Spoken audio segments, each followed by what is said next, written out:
He's got to be 6'11", and he's up there in the weight, but I won't get into it. He's the greatest. I'm going to introduce him in a second. But we're here to celebrate our amazing achievements together and to make America's incredible comeback continuing, and we will. Right now, we're moving full speed ahead like nobody thought was possible. They did not think it was possible. They did not think it. In just 4 days, so important, because you have a great candidate. You have a couple of great candidates. Carol is a great candidate also, you know that. Carol Miller. In just 4 days, the people of West Virginia are going to send Carol Miller to the House and Patrick Morrisey to the Senate so we can keep making America great again. This election will decide whether we build on the extraordinary prosperity that we've unleashed. Nobody can believe what's happened. Or whether we let the radical Democrats take control of Congress and take a giant wrecking ball to our economy and to our future. America now has the best economy in the history of our country, and we want to keep it that way. In the last month alone, we added, this just came out a few hours ago, 250,000 jobs. That's in the month of October, by the way. That's for 1 month. And nearly 500,000 Americans returned to the workforce. We've created 4.5 million new jobs since the election, a number that was unthinkable. If I would have said that during the campaign, oh, they would have given me a hard time. They would have said, Pinocchio, you know, they do the whole thing. Oh, boy. And we've lifted 4.3 million Americans off of food stamps. The unemployment rate just fell to the lowest level in over 50 years. More Americans are working today, think of this, than ever before. More Americans today, right now, this hour, are working than ever before in the history of our country. How good is that? How do you lose that debate when we're debating a lefty? How do you lose the debate when they're looking at you and say, well, we're going to look at jobs? But more Americans in the history of our country. I mean, that to me is beautiful. Here's another one. African Americans, Hispanic Americans, Asian Americans, unemployment have all reached the lowest levels in the history of our country. Okay. How do you lose that in a debate? How do you lose that in a debate? It's always nice. You know, when you go into a debate, it is nice to have the facts on your side. It's going to be very tough to beat. Wages are rising, and you know it's been incredible. And it just got announced. They're going at the fastest pace in much more than a decade. And wages went up. First time in a long time. They haven't gone up. People were making more money 19 years ago. I used to talk about it during the campaign, where people had single jobs and they were making more money than they had with 2 and 3 jobs today. And now, for the first time, wages are going up, and they're going up nicely, and people have a choice of lots of different jobs. And right here in West Virginia, jobless claims reached the lowest level in the history of your state. Is that good? No wonder I won by 42 points. No wonder. But then it was just talk. Remember when I came, I was campaigning. What did you know? I mean, it was another, can you believe, politician? I'm a politician, I guess. I have to say, am I a politician? But I said things, and we overperformed. Let's put it that way. We overperformed. And West Virginia is very happy, and that coal is coming back, and our miners are working again, folks. They're working again. After years of rebuilding other countries, we are finally rebuilding our country. And as you know very well, because you look at your wallet, Republicans passed a massive tax cut for working families, and we will soon follow it up with another 10% tax cut for the middle class. We've ended the war on beautiful, clean coal, and we're putting our coal miners back to work. That you know better than anybody. Remember when my opponent in the last race went to another state about 4 weeks before she got to West Virginia, and she was bragging how she was going to put the coal miners out of work? Remember that? Remember that? And I said, you know, I don't think that's going to play well in 4 weeks. She was in a non-coal state talking about how she's going to put the coal business out of business. That didn't work. It's doing great, and countries are buying our coal. And Asia now, you see what's happening? Asia is buying massive amounts. And you're back in business, folks. You're back in business. You wouldn't have been in business for another 12 months. You were going to be out of business in 12 months. You couldn't have sustained it. I'm telling you, the timing was perfect. Don't ever wait that long. You were ready to go over the cliff. That wasn't good. But you're back in business. Your miners are back. And last year, our coal exports skyrocketed by 65%. Pretty amazing.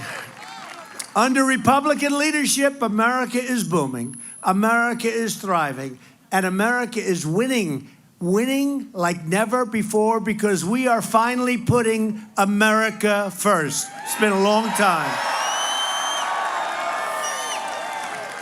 But if Chuck Schumer, Crying Chuck, and Nancy Pelosi, and the legendary Maxine Waters take power, they will try to erase our gains and eradicate our progress. That's what's going to happen. They're going to work hard, and we will be fighting. Oh, it will be ridiculous, frankly. It'll be bad for our country. The Democrats, and it could happen. Could happen. We're doing very well, and we're doing really well in the Senate, but could happen. And you know what you do? My whole life. You know what I say? Don't worry about it. I'll just figure it out. Does that make sense? I'll just figure it out. The Democrats want to raise your taxes, restore job-killing regulations, shut down your coal mines. And by the way, they will shut down your coal mines. You know that. That's one thing I can guarantee. We can talk about taxes, and I'll be a veto, but they ultimately want to raise your taxes very substantially. But I can tell you, they will shut down your coal mines. They want to take away your good health care and essentially use socialism to turn America into Venezuela. And Democrats want to totally open the borders. They have the caravans. Let them in. Do you want to let them in? Does anybody want to let them in? I don't get it. I don't get it. Think of it. You campaign on open borders and higher taxes. How the hell do you win that? How do you win?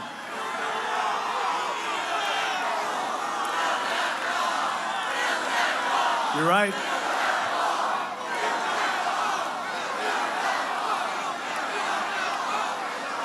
Thank you. And we've started the wall, and we've built $1.6 billion, and we have another $1.6 billion, and then we get another $1.6 billion. I want to build it all at one time. But wait till what you see. Wait till you see. Go home and see tonight what our great military is doing on the border. Wait till you see. Go home and enjoy it. So the Democrats want to invite caravan after caravan. And I don't know if you know, you see the big caravan coming up? 3 more are forming. And you know what we give to these countries? Hundreds of millions of dollars to Honduras and to El Salvador, right? We have to others. We give hundreds of millions of dollars. You know what they give to us? Nothing. Nothing. They give us nothing. They give us nothing. That's going to be stopping. That's going to be stopping.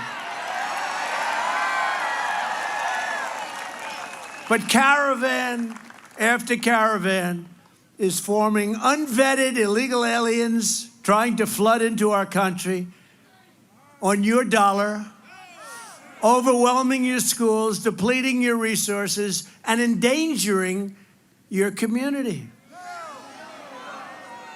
Homeland Security has just confirmed that members of the lawless caravan, the one you've been watching, come from 20 different countries and include among them criminals and gang members convicted of crimes ranging from armed robbery to sexual assault.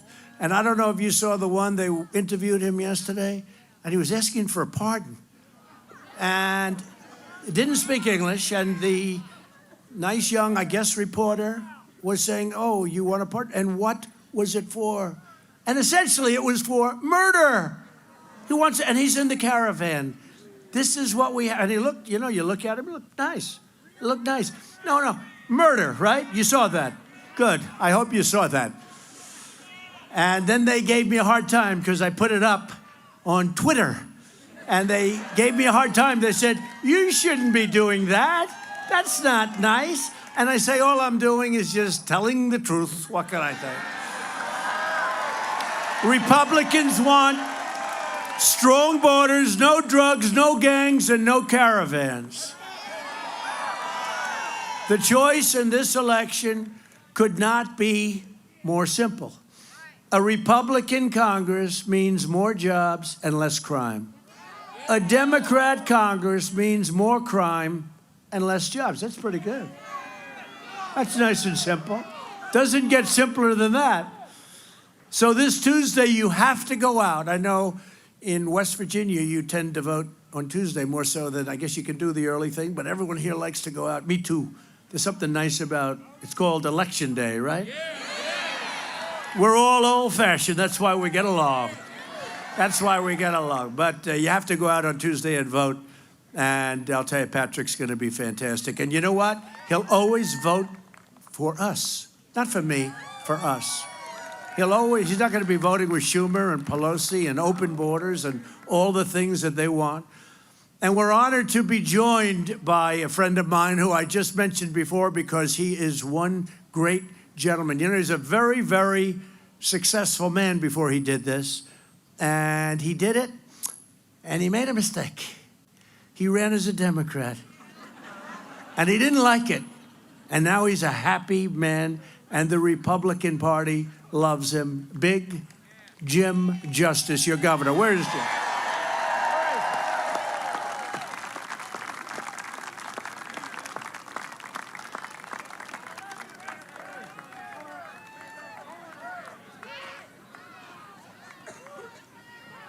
Thank you, Jim. Big Jim, you're doing a great job. Stay there, Jim. Just relax. Just relax. Just relax. But I'll tell you what, are you enjoying being governor, Jim? The people love you. 65% up. Coal exports, 65, and he works on it hard. Thank you, Jim, for being here. Thanks for your support. We love our governor.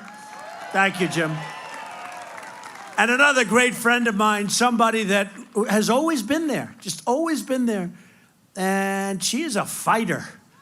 She's very strong, tough, but a great woman. He says Melania. That's true also. That's true, because Shelley, I could say Melania too. She's been great first lady, I will say that.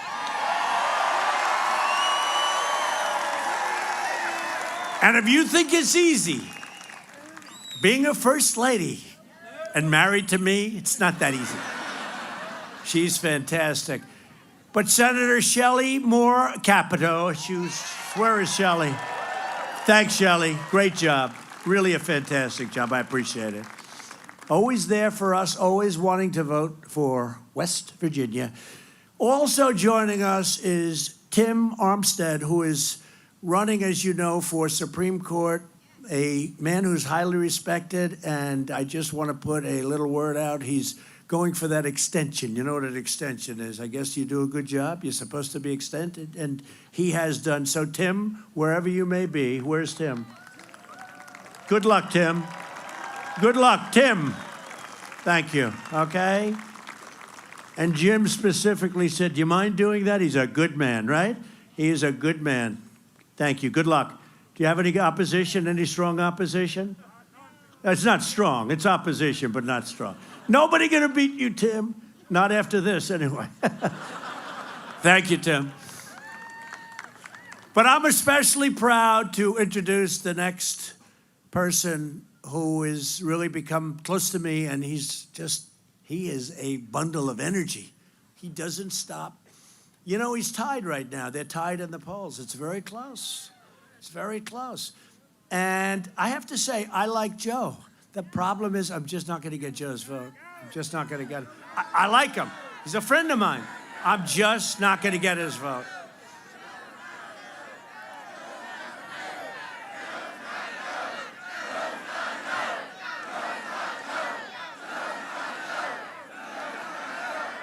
Even with Justice Kavanaugh, you know, I called Joe. I said, Joe, do me a favor. I'd like you to vote. He said, well, I may. But no, but you got to vote before I win. Not after we have the vote, because it was a real question. Because nobody has ever been treated worse than Judge Brett Kavanaugh at the time, now Justice Kavanaugh. Nobody. He got blindsided like nobody ever got blindsided. What happened to him is disgraceful.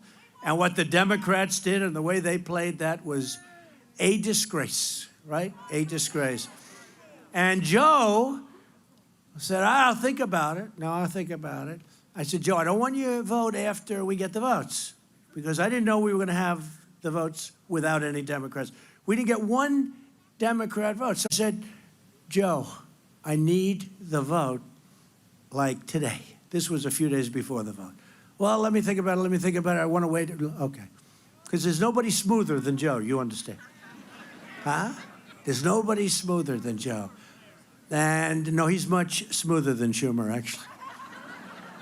Crying Chuck, right? When he wants something, he cries. But I've never seen him cry before, but then he cries.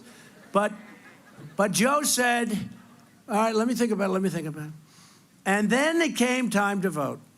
And as you know, we got the vote.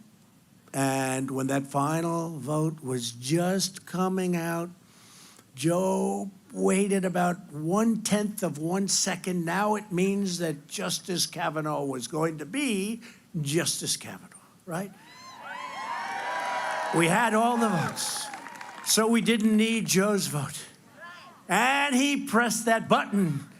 I think it was about 1/8 of 1 second after we had the final vote from Susan Collins, who did us a good job. She did a good job, really did. And it was really a tough period of time. But Joe, I said, Joe, that doesn't count. It doesn't count. Because if we would have needed the vote, it was not going to happen. Does that make any sense? Do you guys understand that?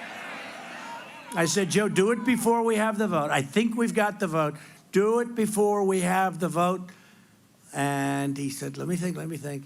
And then when I spoke to him later, he tried to say, but I was watching for that 1/8 of a second. I was watching.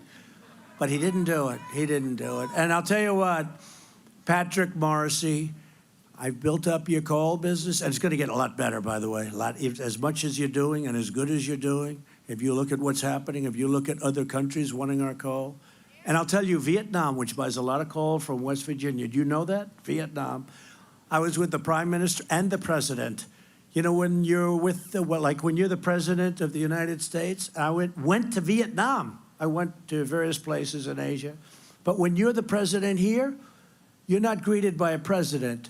You're greeted by a President and a Prime Minister. They have both. And they said they buy their coal now, because of me, from West Virginia. Well, that's good. But something I didn't know. I learned a lot since then. That was 6 months ago. They said it is, and they've used coal for a long time. They said it's the finest coal in the world. It's the finest coal in the world. They have a lot of options. But they said it's the finest coal. I said, good. If I'm ever around the people, which I expect to be a lot, I will explain that. But do you understand? Do the miners know what I'm saying when I say that? See somebody like me coming from Fifth Avenue. What the hell do I know about that? All I know is I want to put my miners back to work, and I know it works. And I know And I know for national security reasons, another reason, coal is something we have to have. We have to have. But they said it's the finest coal in the world. I thought that was great. Might as well tell you. Now I've told you, and I don't feel guilty any longer. But I just want to introduce your next United States Senator from West Virginia, Patrick Morrisey. Patrick, come on up.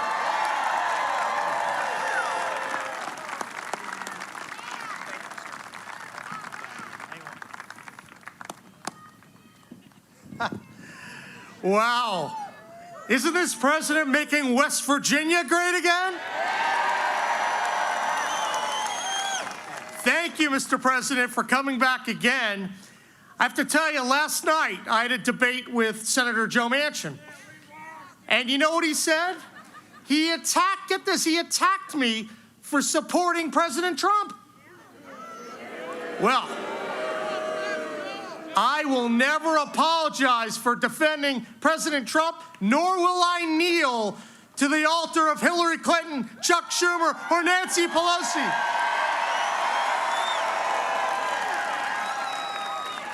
I ask for your vote today. President Trump needs a staunch ally in the U.S. Senate. I will be that ally. We've been listening to President Trump holding a rally in West Virginia. We're going to take a quick break now. You're watching CBSN. Stay with us.